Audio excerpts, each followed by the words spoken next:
ನೀರು ಈ ಭೂಮಿ ಮೇಲೆ ಜೀವ ಹುಟ್ಟಲು ಅತ್ಯಂತ ಮುಖ್ಯ ಪಾತ್ರವನ್ನು ವಹಿಸಿದೆ ಅಂತ ನಿಮ್ಮೆಲ್ಲರಿಗೂ ಗೊತ್ತೇ ಇದೆ. ಆದ್ದರಿಂದ ತುಂಬಾ ಜನ ನೀರನ್ನ ದ್ರವ ರೂಪದ ಬಂಗಾರ ಅಂತಾರೆ, ಭೂಮಿ ಮೇಲೆ ಇರುವ ಅಮೃತ ಅಂತಾರೆ, ನಾವು ಗಂಗಾ ಮಾತೆ ಅಂತೀವಿ. ಈ ರೀತಿ ಒಬ್ಬೊಬ್ಬರು ಒಂದೊಂದು ರೀತಿಯಾಗಿ ನೀರನ್ನ ವರ್ಣಿಸುತ್ತಾರೆ.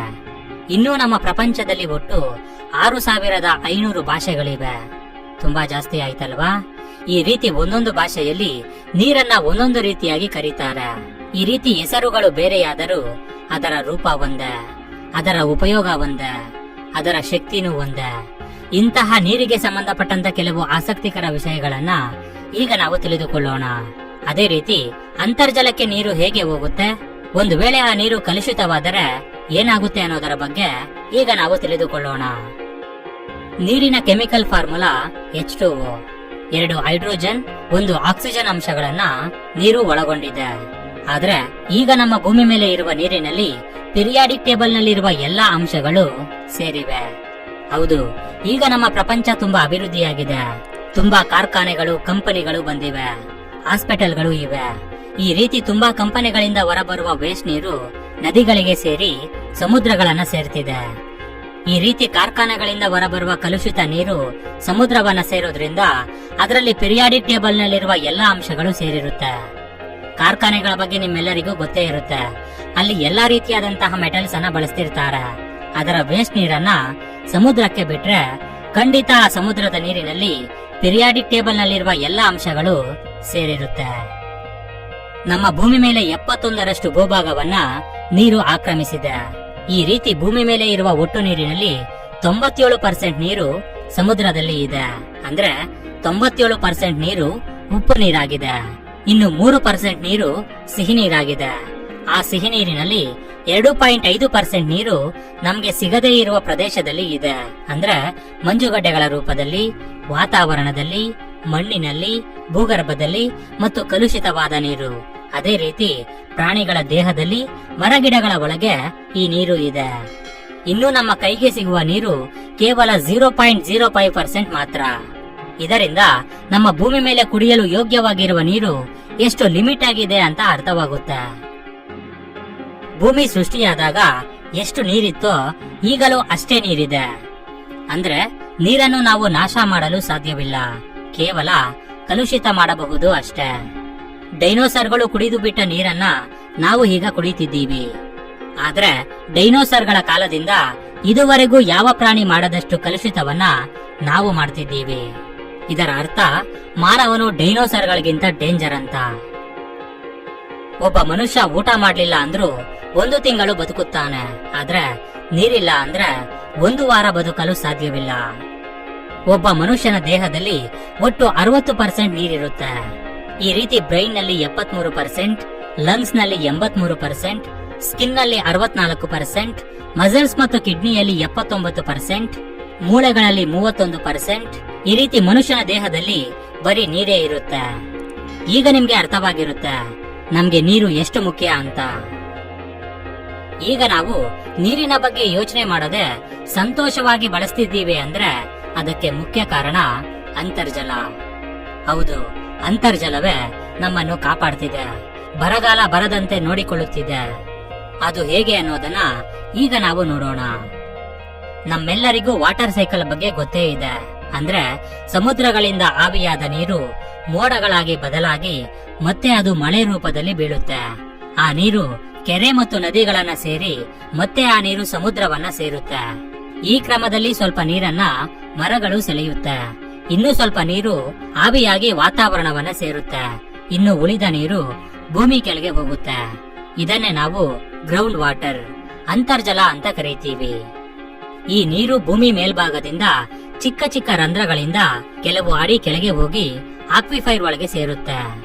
ಆಕ್ವಿಫೈರ್ ಅಂದ್ರೆ ಭೂಮಿ ಒಳಗೆ ಕಲ್ಲು ಬಂಡೆಗಳ ಮಧ್ಯೆ ಇರುವ ಖಾಲಿ ಜಾಗವನ್ನೇ ಆಕ್ವಿಫೈರ್ ಅಂತ ಕರೀತಾರೆ. ಈ aquifer and stone, lime stone ನಂತಹ ಕಲ್ಲುಗಳಿಂದ ಸಹಜ ಸಿದ್ಧವಾಗಿ ಸೃಷ್ಟಿಯಾಗಿರುತ್ತೆ. ಇದನ್ನು ಇನ್ನೂ ಸಿಂಪಲ್ ಆಗಿ ಹೇಳಬೇಕು ಅಂದ್ರೆ ಇವು ಗ್ರೌಂಡ್ ವಾಟರ್ ಕೆನಾಲ್ಸ್. ನೆಲದ ಮೇಲೆ ಇರೋ ನೀರು ಚಿಕ್ಕ ಚಿಕ್ಕ ರಂಧ್ರಗಳಿಂದ ಆಕ್ವಿಫೈರ್ ಒಳಗೆ ಹೋಗುತ್ತೆ. ಈ ಆಕ್ವಿಫೈರ್ ಕೆಲವು ಪ್ರದೇಶಗಳಲ್ಲಿ ನೆಲಕ್ಕೆ ಸ್ವಲ್ಪ ಅಡಿಗಳ ಕೆಳಗೆ ಇರುತ್ತೆ. ಇನ್ನು ಕೆಲವು ಪ್ರದೇಶಗಳಲ್ಲಿ ತುಂಬಾ ಆಳದಲ್ಲಿ ಇರುತ್ತೆ, ಅಂದ್ರೆ ಕೆಲವು ಮೀಟರ್ಸ್ ಒಳಗೆ ಇರುತ್ತೆ. ಇವು ಒಂದೊಂದು ಪ್ರದೇಶದಲ್ಲಿ ಒಂದೊಂದು ರೀತಿಯಾಗಿ ಇರುತ್ತೆ. ಈ ರೀತಿ ಆಕ್ವಿಫೈರ್ ಲೈನ್ಸ್ ಅನ್ನೋದು ತುಂಬಾ ದೂರದವರೆಗೆ ಕನೆಕ್ಟ್ ಆಗಿ ಇರುತ್ತೆ. ಕೆಲವು ಪ್ರದೇಶಗಳಲ್ಲಿ ಕೆಲವು ಮೀಟರ್ಸ್ ವರೆಗೆ ಇದ್ದರೆ, ಇನ್ನು ಕೆಲವು ಪ್ರದೇಶಗಳಲ್ಲಿ 100 ಕಿಲೋಮೀಟರ್ ವರೆಗೆ ವಿಸ್ತರಿಸಿರುತ್ತೆ. ಇದರ ಅರ್ಥ ಭೂಮಿ ಒಳಗೆ ಪೈಪ್ಲೈನ್ಸ್ ತರ 100 ಕಿಲೋಮೀಟರ್ ಕನೆಕ್ಟ್ ಆಗಿ ಇರೋದು ಅಲ್ಲ, ಭೂಮಿ ಒಳಗೆ ಕಲ್ಲು ಬಂಡೆಗಳ ಮಧ್ಯೆ ಇರುವ ಗ್ಯಾಪ್ ಅಂತ ಅರ್ಥ. ಈ ರೀತಿ ಆಕ್ವಿಫೈರ್ ನಲ್ಲಿ ಗ್ರೌಂಡ್ ವಾಟರ್ ಸ್ಟೋರ್ ಆಗುತ್ತೆ. ಈಗ ನಿಮ್ಗೆ ಆಕ್ವಿಫೈರ್ ಅಂದ್ರೆ ಏನು ಅಂತ ಗೊತ್ತಾಗಿದೆ. ಈ ಆಕ್ವಿಫೈರ್ ವಾಟರ್ ಸ್ಪೇಸ್ ಅನ್ನೋದು ಆ ಪ್ರದೇಶದಲ್ಲಿ ಇರುವ ಕಲ್ಲುಗಳ ಮೇಲೆ ಆಧಾರವಾಗಿರುತ್ತೆ.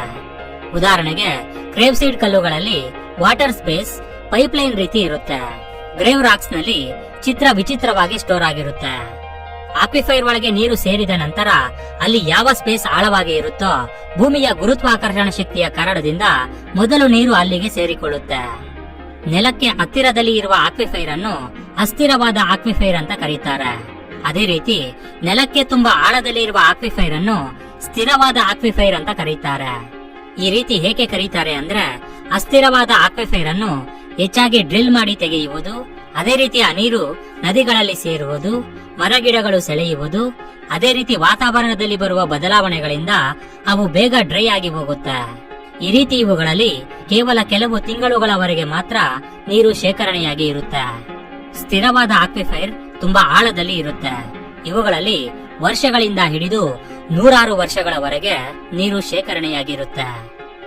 ಅಂತರ್ಜಲಕ್ಕೆ ನೀರು ಕೇವಲ ಮಳೆಯಿಂದ ಮಾತ್ರ ಸೇರೋದಿಲ್ಲ, ನದಿಗಳಿಂದ, ಕೆರೆಗಳಿಂದ, ಮಂಜುಗಡ್ಡೆಗಳು ಕರಗುವುದರಿಂದ ಕೂಡ ನೀರು ಸೇರುತ್ತೆ. ಈ ರೀತಿ ಗ್ರೌಂಡ್ ವಾಟರ್ ಅನ್ನ ಡ್ರಿಲ್ ಮಾಡಿ ನೆಲದ ಮೇಲಕ್ಕೆ ತೆಗೆದುಕೊಂಡು ಬರಬಹುದು. ಅದೇ ರೀತಿ ಕೆಲವು ಪ್ರದೇಶಗಳಲ್ಲಿ ಅಸ್ಥಿರವಾದ ಆಕ್ವಿಫೈರ್ ನೆಲಕ್ಕೆ ಕೇವಲ ಕೆಲವು ಅಡಿಗಳ ಕೆಳಗೆ ಇರೋದ್ರಿಂದ ಅಂತಹ ಪ್ರದೇಶಗಳಲ್ಲಿ ನದಿ ನೀರು ಗ್ರೌಂಡ್ ವಾಟರ್ ಗಿಂತ ಕೆಳಗೆ ಇದ್ದರೆ ಆ ಗ್ರೌಂಡ್ ವಾಟರ್ ಹೋಗಿ ನದಿಯಲ್ಲಿ ಬೆರೆಯುತ್ತೆ. ಈ ರೀತಿ ಹೆಚ್ಚು ಮಳೆಯಾದಾಗ, ಪ್ರವಾಹ ಬಂದಾಗ ಆಕ್ವಿಫೈರ್ ನಲ್ಲಿ ನೀರು ಹೆಚ್ಚಾಗಿ ಸೇರುತ್ತೆ. ಅದೇ ರೀತಿ ಕೆಲವು ಪ್ರದೇಶಗಳಲ್ಲಿ ಗ್ರೌಂಡ್ ವಾಟರ್ ಸಾಮಾನ್ಯವಾಗಿ ಶೇಖರಣೆಯಾಗುವುದಕ್ಕಿಂತ ಮುಂಚೆನೆ ಹೆಚ್ಚಾಗಿ ನೀರನ್ನು ಹೊರತೆಗೆಯುವುದರಿಂದ ಅಲ್ಲಿ ನೀರಿನ ಅಭಾವ ಉಂಟಾಗುತ್ತೆ. ಹೆಚ್ಚಾಗಿ ಪ್ಲಾಸ್ಟಿಕ್ ಅನ್ನು ಎಸೆಯುವುದರಿಂದ, ಸೆಪ್ಟಿಕ್ ಟ್ಯಾಂಕ್ಸ್ ಗಳಿಂದ, under ground gas tank leakage ನಿಂದ ಗ್ರೌಂಡ್ ವಾಟರ್ ಕಲುಷಿತವಾಗುತ್ತೆ. ಒಂದು ಬಾರಿ ಆ ನೀರು ಕಲುಷಿತವಾದರೆ ಮತ್ತೆ ಆ ನೀರನ್ನು ಕುಡಿಯಲು ಎಂದಿಗೂ ಸಾಧ್ಯವಿಲ್ಲ. ಈ ಆಕ್ವಿಫೈರ್ ಎಲ್ಲಾ ಪ್ರದೇಶಗಳಲ್ಲೂ ಇರುತ್ತೆ. ಪ್ರಪಂಚದಲ್ಲೇ ಅತಿ ದೊಡ್ಡ ಆಕ್ವಿಫೈರ್ ಅಮೆರಿಕದಲ್ಲಿ ಇದೆ. ಅದರ ಹೆಸರು ಹೋಗೆಲಾಲಾ ಆಕ್ವಿಫೈರ್. ಇದು ಸುಮಾರು 4,54,000 ಸ್ಕ್ವೇರ್ ಕಿಲೋಮೀಟರ್ ಪ್ರದೇಶದಲ್ಲಿ ವಿಸ್ತರಿಸಿದೆ. ನಮ್ಮ ದೇಶದ ಅತಿ ದೊಡ್ಡ ಆಕ್ವಿಫೈರ್ ಅಲುಮಿಯಾ ಆಕ್ವಿಫೈರ್. ಇದು ಬಿಹಾರ್, ಒಡಿಶಾ, ಅಸ್ಸಾಂ, ವೆಸ್ಟ್ ಬೆಂಗಾಲ್, ಉತ್ತರ ಪ್ರದೇಶ ರಾಜ್ಯಗಳಲ್ಲಿ ವಿಸ್ತರಿಸಿದೆ. ಈ ಅಂತರ್ಜಲ ತುಂಬಾ ಅಮೂಲ್ಯವಾದದ್ದು. ಸಾಮಾನ್ಯ ಜನರ ಜೊತೆ ಕೃಷಿ, ಆಹಾರ ಮತ್ತು ಬೇರೆ ಬೇರೆ ಕಾರ್ಖಾನೆಗಳು ಹೆಚ್ಚಾಗಿ ಅಂತರ್ಜಲದ ಮೇಲೆ ಆಧಾರವಾಗಿರ್ತಾರೆ. ಒಂದು ಕಾಲದಲ್ಲಿ ವ್ಯವಸಾಯವನ್ನು ನದಿ ನೀರು ಮತ್ತು ಮಳೆ ನೀರನ್ನ ನಂಬಿಕೊಂಡು ಮಾಡ್ತಿದ್ರು. ನದಿ ನೀರು ಬೆಳೆಗಳವರೆಗೆ ಬರುತ್ತೆ ಅನ್ನೋ ನಂಬಿಕೆ ಇಲ್ಲ, ಕಾಲಕ್ಕೆ ತಕ್ಕಂತೆ ಮಳೆ ಬರುತ್ತೆ ಅನ್ನೋ ನಂಬಿಕೆನೂ ಇಲ್ಲ. ಇದರಿಂದ ತುಂಬಾ ಬಾರಿ ವ್ಯವಸಾಯವನ್ನು ಮಾಡಲು ಸಾಧ್ಯವಾಗುತ್ತಿರಲಿಲ್ಲ. ಆದ್ರೆ ಗ್ರೌಂಡ್ ವಾಟರ್ ಅನ್ನ ಬಳಸುವುದರಿಂದ ನದಿ ಮತ್ತು ಮಳೆ ನೀರಿನ ಬಗ್ಗೆ ಯೋಚನೆ ಮಾಡೋ ಅವಶ್ಯಕತೆ ಇಲ್ಲ. ಕೇವಲ ಕೃಷಿಗೆ ಮಾತ್ರವಲ್ಲ, ಎಲ್ಲಾ ರೀತಿಯಾದಂತಹ ಕಾರ್ಖಾನೆಗಳಿಗೆ ಈ ಗ್ರೌಂಡ್ ವಾಟರೇ ಮೂಲ. ಒಂದು ಬಾರಿ ಗ್ರೌಂಡ್ ವಾಟರ್ ಇಲ್ಲದ ನಮ್ಮ ಪ್ರಪಂಚವನ್ನ ಊಹೆ ಮಾಡ್ಕೊಳ್ಳಿ. ಅದನ್ನು ಊಹೆ ಮಾಡಿಕೊಳ್ಳಲು ಭಯ ಆಗುತ್ತೆ. ಏಕೆ ಅಂದ್ರೆ ನಾವು ಈ ದಿನ ಅದರ ಮೇಲೆ ಆಧಾರವಾಗಿ ಜೀವನ ಮಾಡ್ತಿದ್ದೀವಿ. ಈ ರೀತಿ ಪ್ರಪಂಚದಾದ್ಯಂತ ಸುಮಾರು 300 ಕೋಟಿಗಿಂತ ಹೆಚ್ಚು ಜನ ಈ ಗ್ರೌಂಡ್ ವಾಟರ್ ಆಧಾರದ ಮೇಲೆ ಜೀವನ ಮಾಡ್ತಿದ್ದಾರೆ. ಅದರಲ್ಲಿ ನಗರ ಪ್ರದೇಶಗಳೇ ಹೆಚ್ಚಾಗಿ ಇವೆ. ಈ ರೀತಿ ತುಂಬಾ ಜನ ಮನೆಗಳಿಗಾಗಿ, ಕಂಪನಿಗಳಿಗಾಗಿ, ಇತರೆ ಬೇರೆ ಬೇರೆ ಕೆಲಸಗಳಿಗಾಗಿ ಕೊಳವೆ ಬಾವಿಗಳನ್ನ ಕೊರೆಸುತ್ತಾರೆ. ಕೆಲವು ಬಾರಿ ಆ ಪ್ರದೇಶಗಳಲ್ಲಿ ನೀರಿರುವ ಆಕ್ವಿಫೈರ್ ಇರೋದಿಲ್ಲ. ಈ ರೀತಿ ಗ್ರೌಂಡ್ ವಾಟರ್ ಅನ್ನ ಪತ್ತೆ ಹಚ್ಚಲು ಒಂದು ಯಂತ್ರ ಇದೆ. ಅದು ಮೈಕ್ರೋವೇವ್ ಫ್ರೀಕ್ವೆನ್ಸಿಯನ್ನ ಭೂಮಿ ಒಳಗೆ ಕಳಿಸಿ ಅಂಡರ್ ಗ್ರೌಂಡ್ ನಲ್ಲಿ ಏನಿದೆ ಅಂತ ಸರ್ವೆ ಮಾಡುತ್ತೆ. ಇದು ಕೇವಲ ನೀರನ್ನು ಮಾತ್ರವಲ್ಲ, ಮೆಟಲ್ಸ್, ರಾಕ್ಸ್, ಎಲ್ಲಾ ರೀತಿಯಾದಂತಹ ಕೆಮಿಕಲ್ಸ್ ಅನ್ನು ಕೂಡ ಸರ್ವೆ ಮಾಡುತ್ತೆ. ಆದ್ರೆ ಇದರಲ್ಲಿ ಕೆಲವೊಂದು ಬಾರಿ 100ಕ್ಕೆ 100% ನೀರು ಸಿಗುತ್ತೆ ಅಂತ ಹೇಳಲು ಸಾಧ್ಯವಿಲ್ಲ. ಅಂತದ್ರಲ್ಲಿ ನಮ್ಮ ಕಡೆ ತೆಂಗಿನಕಾಯಿ, ನಿಂಬೆಹಣ್ಣು, ವೈ ಆಕಾರದ ಕಡ್ಡಿಯನ್ನ ಹಿಡಿದು ಭೂಮಿ ಒಳಗೆ ನೀರಿರುವ ಅಕ್ವಿಫೈರ್ ಅನ್ನ ಕಂಡುಹಿಡಿತಾರೆ. ನಾನು ಇದನ್ನ ಖಂಡಿಸುತ್ತಿಲ್ಲ, ಏಕೆ ಅಂದ್ರೆ ಇವೆಲ್ಲ ನಮ್ಮ ನಂಬಿಕೆಗಳು.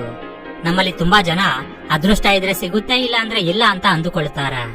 ಕೆಲವೊಂದು ಬಾರಿ ಆಕ್ವಿಫೈರ್ ಕಾಲುವೆ ಪಕ್ಕದಲ್ಲಿ ಬಾವಿ ಕೊರೆಸ್ತೀವಿ, ಆಗ ನೀರು ಸಿಗೋದಿಲ್ಲ.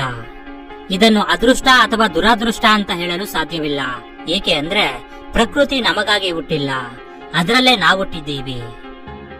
ಎಲ್ಲರೂ ನೆನಪಿಟ್ಟುಕೊಳ್ಳಬೇಕಾದ ವಿಷಯ ಏನು ಅಂದ್ರೆ, ಕೆರೆ, ಕುಂಟೆ, ನದಿಗಳು ಕಲುಷಿತವಾದರೆ ಕ್ಲೀನ್ ಮಾಡಬಹುದು, ಅಥವಾ ಪ್ರವಾಹದಲ್ಲಿ ಆ ಕೊಳಚೆ ನೀರು ಕೊಚ್ಚಿ ಹೋಗಬಹುದು. ಆದ್ರೆ ಅಂತರ್ಜಲದಲ್ಲಿ ಇರುವ ನೀರು ಕಲುಷಿತವಾದರೆ ಅವುಗಳನ್ನ ಯಾರಿಂದಲೂ ಕ್ಲೀನ್ ಮಾಡಲು ಸಾಧ್ಯವಿಲ್ಲ. ಒಂದು ವೇಳೆ ಅದು ಕಲುಷಿತವಾದರೆ ಅದರ ಪ್ರಭಾವ ನೇರವಾಗಿ ನಮ್ಮ ಮೇಲೆ ಬೀಳುತ್ತೆ.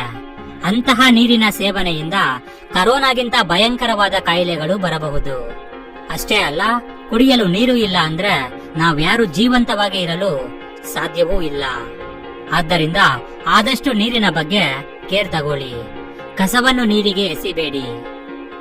ಓಕೆ ಫ್ರೆಂಡ್ಸ್, ಈಗ ನಿಮ್ಗೆ ಗ್ರೌಂಡ್ ವಾಟರ್ ಬಗ್ಗೆ ಒಂದು ಐಡಿಯಾ ಬಂದಿರುತ್ತೆ ಅಂತ ಅಂದ್ಕೊಂಡಿದ್ದೀನಿ. ಓಕೆ ಫ್ರೆಂಡ್ಸ್, ಈ ಒಂದು ವಿಡಿಯೋ ನಿಮ್ಗೆ ಇಷ್ಟ ಆಗಿದ್ರೆ ಲೈಕ್ ಮಾಡಿ, ಶೇರ್ ಮಾಡಿ. Thank you for watching friends. Have a nice day.